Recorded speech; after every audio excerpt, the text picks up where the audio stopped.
This is the addressable LED strip. You can see there is an IC here, and this is the RGB LED chip.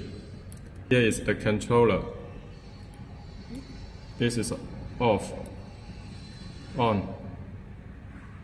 This is the push button.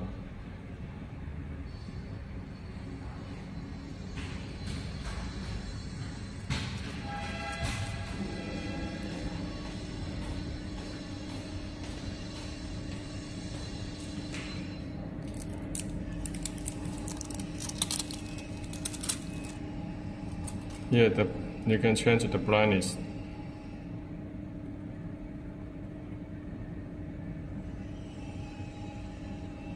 You can see here, this is very low brightness. And this is can change the model.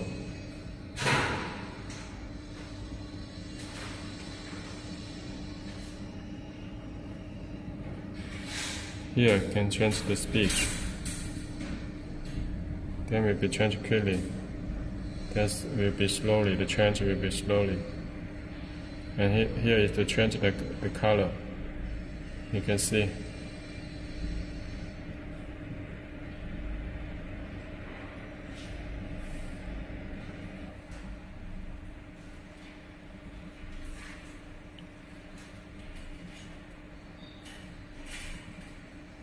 That's all. Thank you.